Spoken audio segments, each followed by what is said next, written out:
la réaction d'oxydoréduction avec transfert d'oxygène ici est répartie en deux parties, à savoir une première partie ici basée sur l'oxydation et une deuxième partie ici basée sur la réduction. Et donc quand on parle de la réduction, la première des choses d'abord, on cherche à définir c'est quoi la réduction. Donc par définition, la réduction est définie comme étant la perte d'atomes d'oxygène sur un corps composé oxygéné. Donc la réduction par définition est la perte d'atomes d'oxygène. Donc est la perte d'atomes d'oxygène, est la perte d'atomes d'oxygène sur un corps composé oxygéné. Un corps composé oxygéné. Donc, qu'est-ce qu'on appelle un corps composé oxygéné? C'est tout simplement un corps ici qui contient de l'oxygène. Tout corps composé qui contient de l'oxygène, ce corps est appelé le corps composé oxygéné. Alors, et donc, je vais ici accompagner la réduction par la notion également d'oxydant. Alors, nous avons oxydant. Et qu'est-ce qu'on appelle oxydant? Par définition, oxydant est tout simplement le corps qui est capable de céder des atomes d'oxygène. Donc, oxydant par définition est tout corps capable de céder. Tout corps capable de céder un ou plusieurs atomes d'oxygène. Un ou plusieurs atomes d'oxygène. Donc, c'est ce qu'on appelle ici oxydant. Donc, ça veut dire quoi? Tout corps ici, dans une réaction ici d'oxydoréduction, qui est capable de céder l'oxygène, ce corps-là est appelé oxydant. Et après, l'oxydant est accompagné toujours par le réducteur. Et le réducteur ici, à son tour, est tout simplement ici tout corps qui est capable ici de capter un ou plusieurs atomes d'oxygène. Donc, capable, c'est tout corps capable de capter un ou plusieurs atomes d'oxygène. Un ou plusieurs atomes d'oxygène. Plusieurs atomes d'oxygène. Donc, voilà ce qu'on appelle ici oxydant et réducteur. Maintenant, nous allons donner des exemples maintenant des réactions d'oxydoréduction. Premièrement, nous avons ce qu'on appelle la réduction, par exemple, de Fe2O3, qu'on appelle oxyde ferrique, par l'aluminium. Par l'aluminium. Donc, cette réaction d'oxydoréduction peut être également aussi être appelée aluminothermie. Aluminothermie, c'est quoi? C'est la réduction d'un oxyde par l'aluminium. Lorsqu'un corps ici composé qui contient de l'oxygène et que ce corps composé est réduit par l'aluminium, alors le processus peut être appelé aluminothermie. Donc cette réaction ici s'écrit.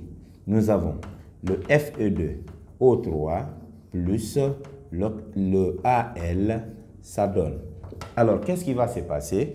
Le corps composé oxygéné qui est là va céder son atome d'oxygène.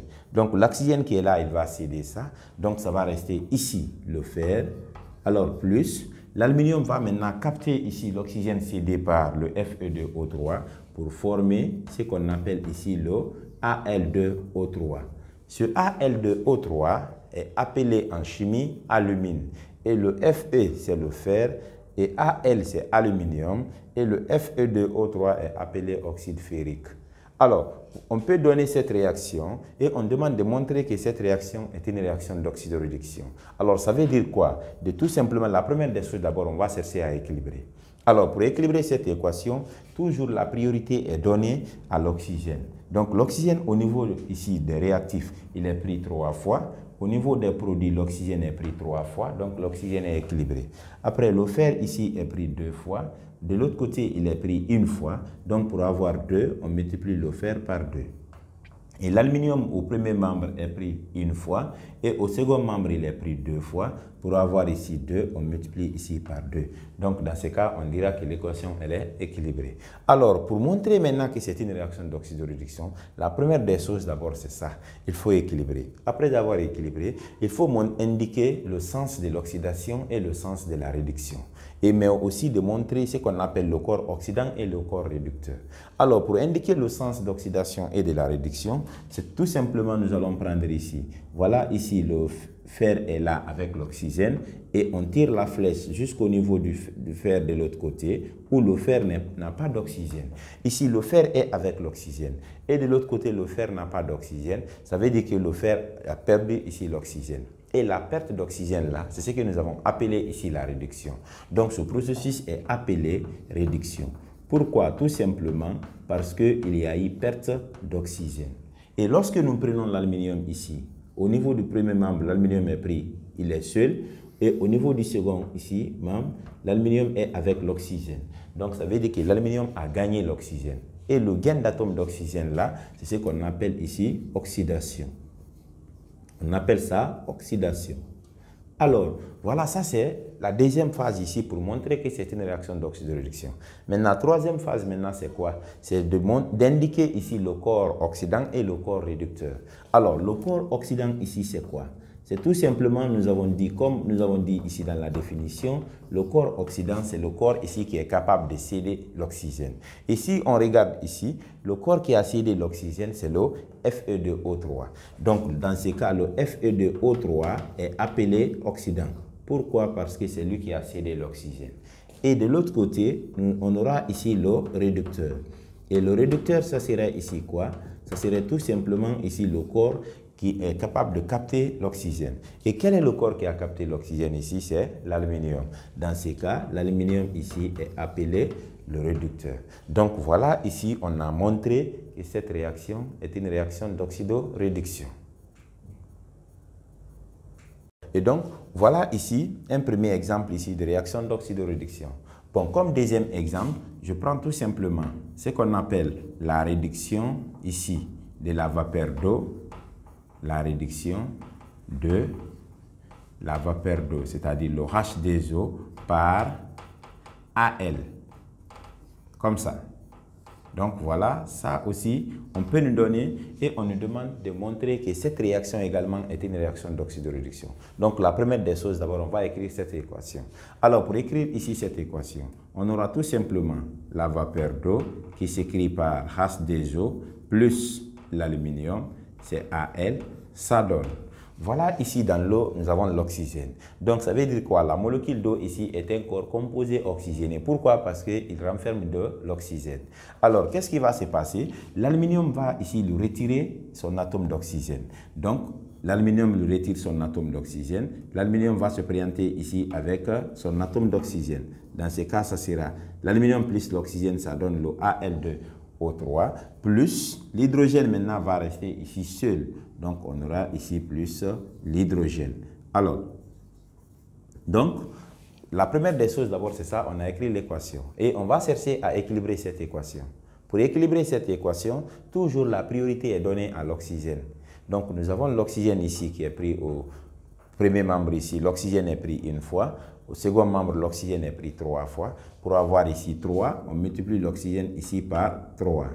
Donc, l'oxygène ici, 3 fois 1, ça fait 3. Et ici également, on a 3. Donc, l'oxygène est équilibré. Dans ce cas, l'hydrogène est dérangé. On a 3 fois 2, ça fait 6. On a 6 atomes d'hydrogène au niveau du premier membre. Au niveau du second membre, l'hydrogène est pris ici 2 fois. Donc, pour avoir ici 6, on multiplie par 3. L'hydrogène également est équilibré. Après, on termine maintenant par l'aluminium. Au premier membre, l'aluminium est pris une fois. Au second membre, l'aluminium est pris 2 fois. Donc, pour avoir ici 2, on multiplie ici par 2. Donc, dans ce cas, on dira que l'équation, elle est équilibrée. Voilà ce qu'on appelle ici équilibrer une équation. Alors, après, on indique également ici le sens pour montrer que cette réaction que nous venons d'écrire est une réaction d'oxydoréduction. Alors, qu'est-ce qu'il faut faire? Il faut indiquer le sens de l'oxydation et le sens de la réduction. Et qu'est-ce qu'on appelle le sens de l'oxydation? Le sens de l'oxydation, c'est le sens ici où il y a le gain d'oxygène. Donc, si nous prenons ici, voilà l'aluminium est là, il est seul, et on retrouve l'aluminium de l'autre côté, il est avec l'oxygène. Donc, ça veut dire que l'aluminium a gagné l'oxygène. Et le gain d'atomes d'oxygène, on appelle ça oxydation. Donc ça, on appelle oxydation. Ça, c'est l'oxydation. Et si nous prenons la molécule d'eau, ici, l'hydrogène est avec l'oxygène dans la molécule d'eau. Et de l'autre côté, l'hydrogène ici se retrouve seul, il n'est plus avec l'oxygène. Ça veut dire que l'hydrogène a perdu l'oxygène. Et la perte d'oxygène, on appelle ça la réduction. Donc voilà, ça c'est la réduction. C'est la réduction. Maintenant, qu'est-ce qui reste maintenant? C'est d'indiquer ici le corps oxydant et le corps réducteur. Donc je prends le corps oxydant. Alors, le corps oxydant, on a dit ici par définition que l'oxydant, c'est le corps qui est capable de céder l'oxygène. Et qui a cédé l'oxygène ici? C'est la molécule d'eau qui a cédé l'oxygène. Dans ces cas, la molécule d'eau est appelée oxydant. Et qui est réducteur? C'est le corps qui est capable de capter ici de l'oxygène. Et qui a capté l'oxygène? C'est l'aluminium qui a capté l'oxygène. Dans ces cas, l'aluminium peut ici être appelé le réducteur. Donc l'aluminium ici est le réducteur. Et donc voilà, ici nous avons indiqué ou nous avons montré que cette réaction de la réduction de la vapeur d'eau par l'aluminium est une réaction d'oxydoréduction. Alors, et donc, encore, on va donner ici un troisième exemple. Nous avons par exemple ici la réduction de ce qu'on appelle par exemple de l'oxyde de chrome. Je prends la réduction de, j'écris réduction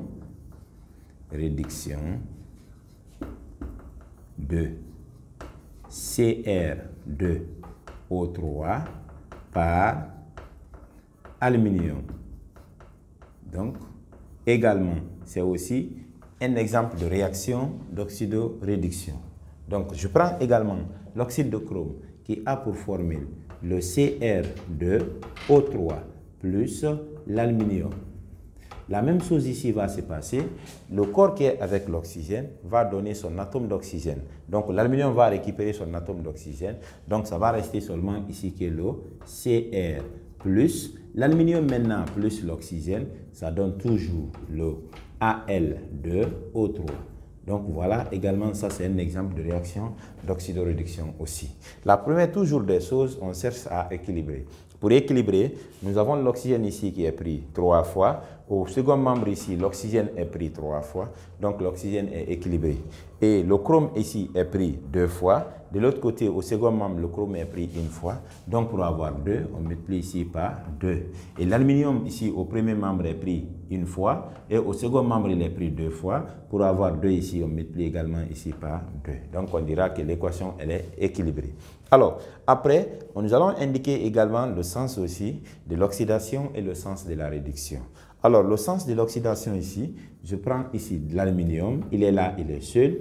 Et voilà, de l'autre côté, l'aluminium se retrouve ici avec l'oxygène. Donc, ça veut dire que l'aluminium a gagné l'oxygène. Et le gain d'atomes d'oxygène est appelé oxydation. On appelle ça oxydation. Et de l'autre côté, le chrome est avec l'oxygène.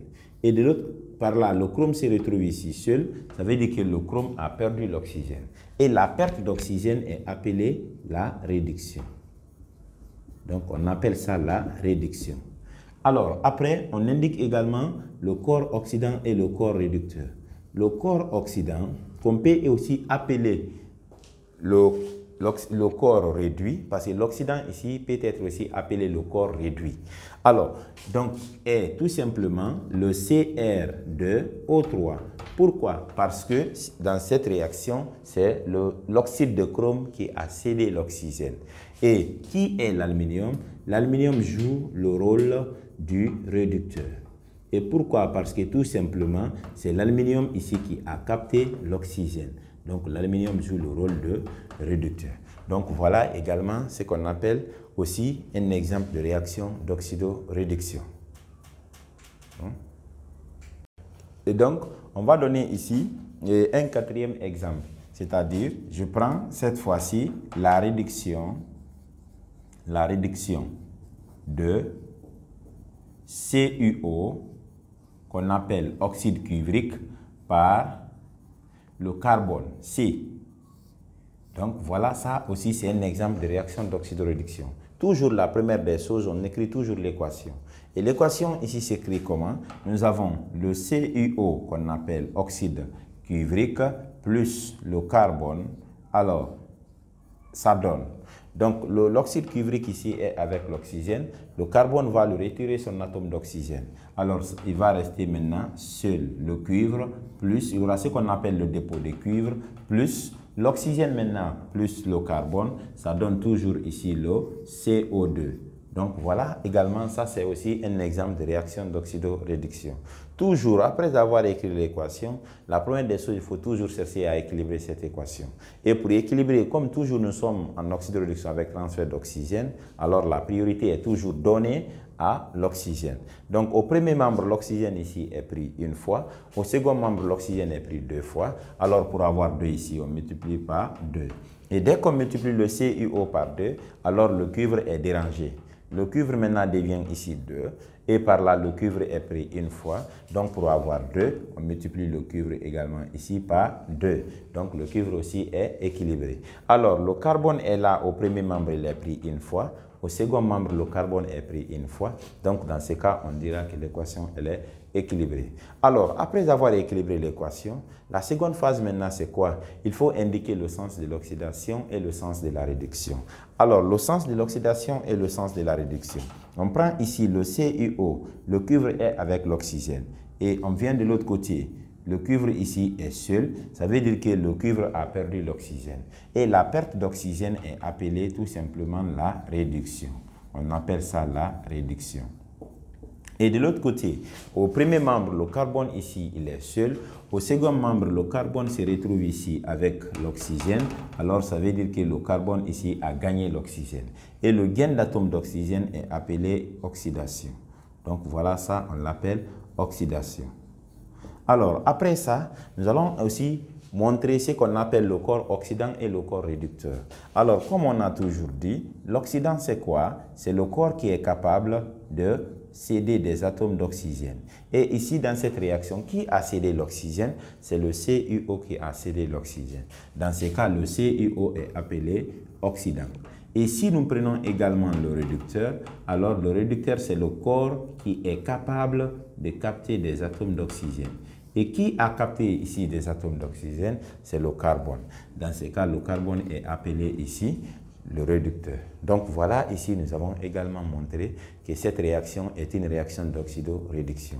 Alors, pour comprendre ici, est-ce que les exemples que nous venons de faire ont été bien saisis? Tout simplement, je vais vous donner des exercices dont vous allez traiter ici et m'envoyer des réponses en commentaire. Donc, exercice. Exercice.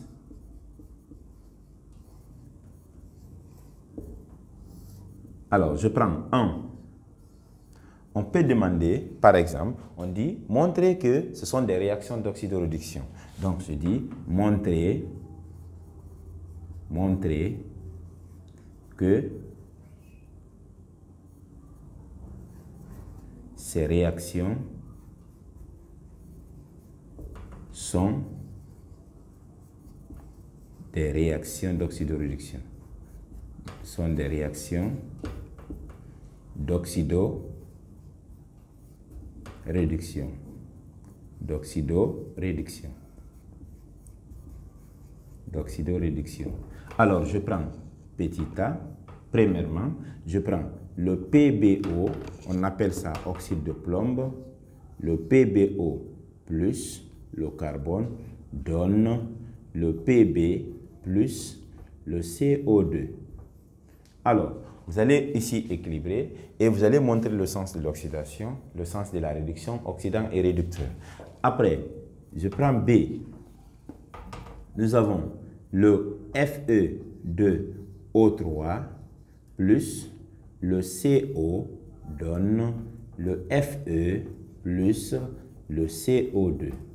Vous allez également aussi équilibrer l'équation et indiquer le sens de l'oxydation, le sens de la réduction, oxydant et le réducteur. Et vous m'envoyez également ici la réponse en commentaire.